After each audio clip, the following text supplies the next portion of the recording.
सभी लोगों का स्वागत है आपके प्यारे से channel education platform Manish Rana में।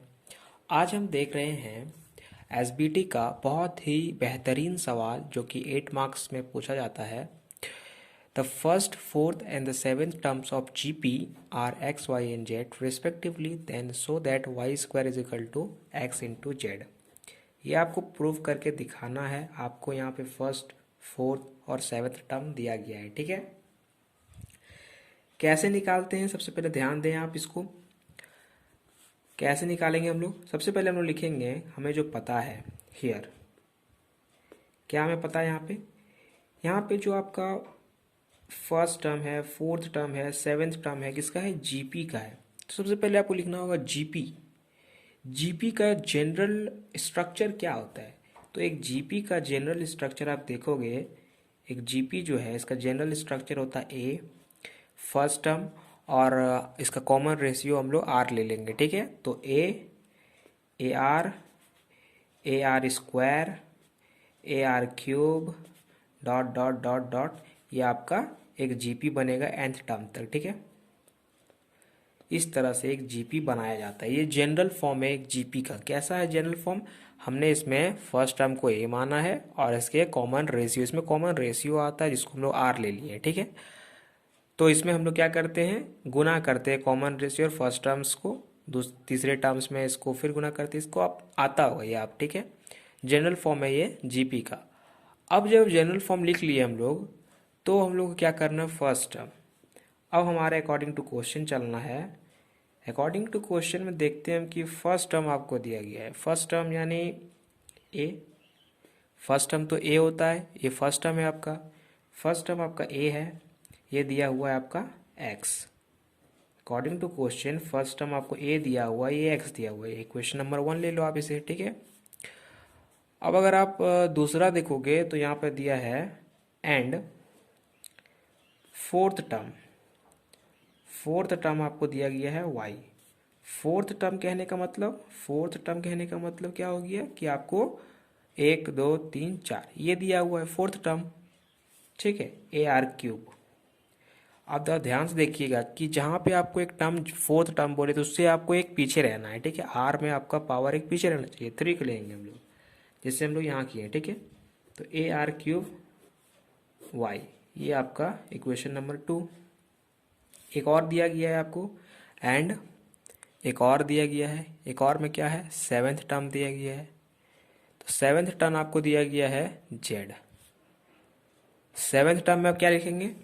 तो ए आर 3 तक लिखेंगे। फोर्थ टर्म है, fifth term, six term, seventh term. Seventh term में आएगा ए आर 6, एक कम नीचे, ठीक है, एक कम रहना चाहिए। तो ए आर 6 आपका सेवेंथ टर्म आएगा। ये हो गया आपका इक्वेशन नंबर 3। अब तीनों इक्वेशन को हम लोग ले आए। अब यहाँ से हमें दिमाग लगाना है थोड़ा सा। क्या दिमाग लगाना है? सबसे पहले हमें देखिए यहाँ पे y का स्क्वायर चाहिए। अकॉर्डिंग टू को हम लोग प्रूफ चले तो हमें यहाँ पर वाई स्क्वायर चाहिए। तो इक्वेशन नंबर 2 को पकड़ो। फ्रॉम इक्वेशन 2, इक्वेशन 2 को हम लोग स्क्वायर कर देते हैं। Equation 2 squaring both side, squaring both side आप लिख लीजिएगा थोड़ा सा, बोथ साइड। तो क्या होगा यहाँ पे? स्क्वायर जब कर देंगे दोनों साइड को हम लोग, तो हो जाएगा Y square equal to A R 6, यहाँ पे 2, तो इसका हम स्क्वायर कर दिए तो यहाँ पे 2 हो जाएगा, ये इंटू 2 हो जाएगा यानी 6 हो जाएगा ये वाला, ठीक है।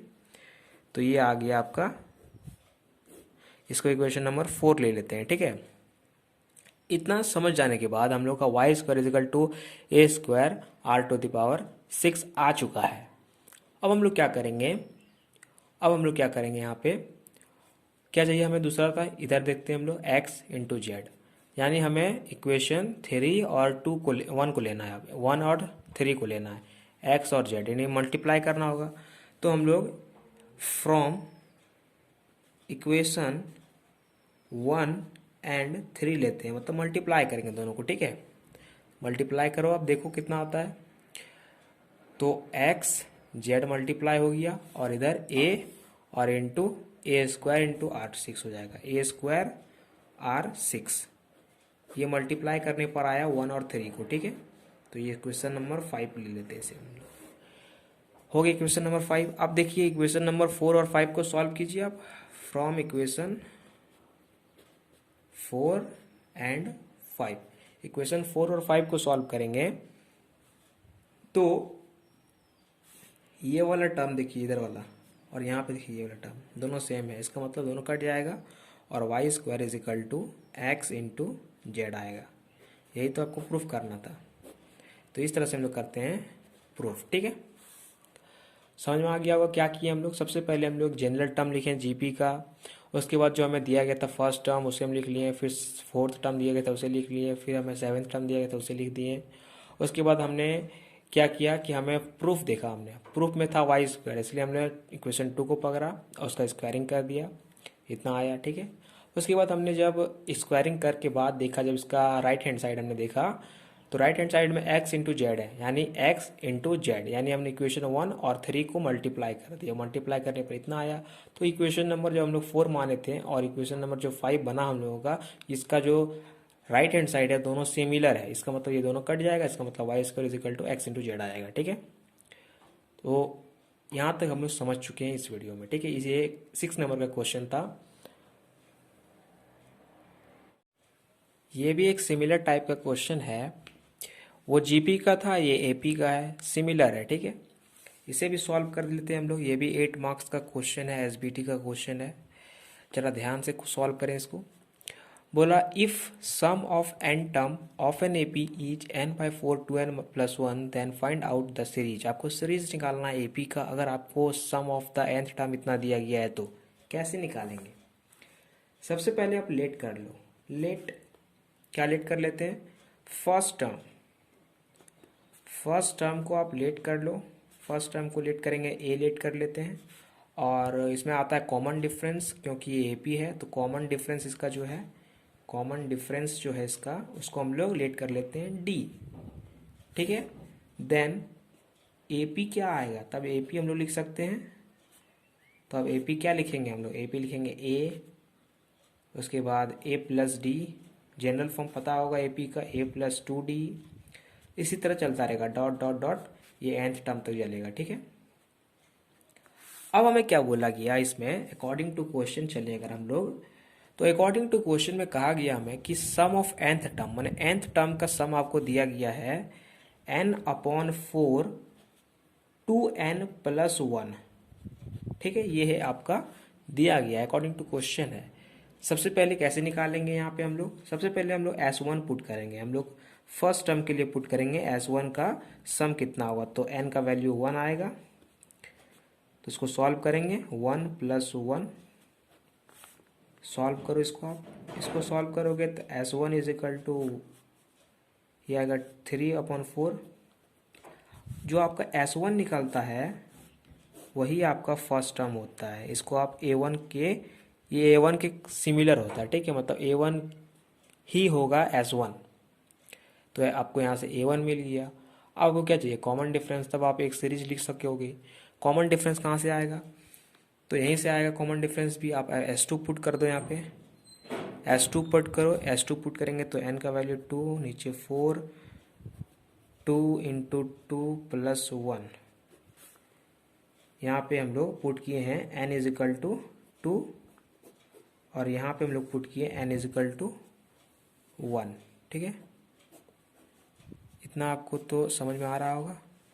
तो जब हम लोग यहाँ पे n is equal to 2 put कर देंगे तो कितना आएगा इसका वैल्यू, S2 का वैल्यू आएगा ये 2, और ऊपर में 4 1 5/2, 5/2 S2 आ गया।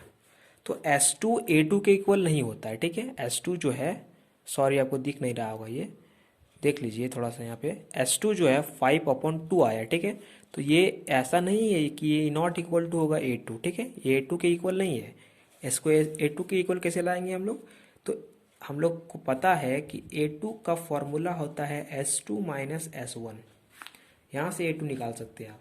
तो S2 है आपका 5/2 माइनस S1 है आपका 3/4।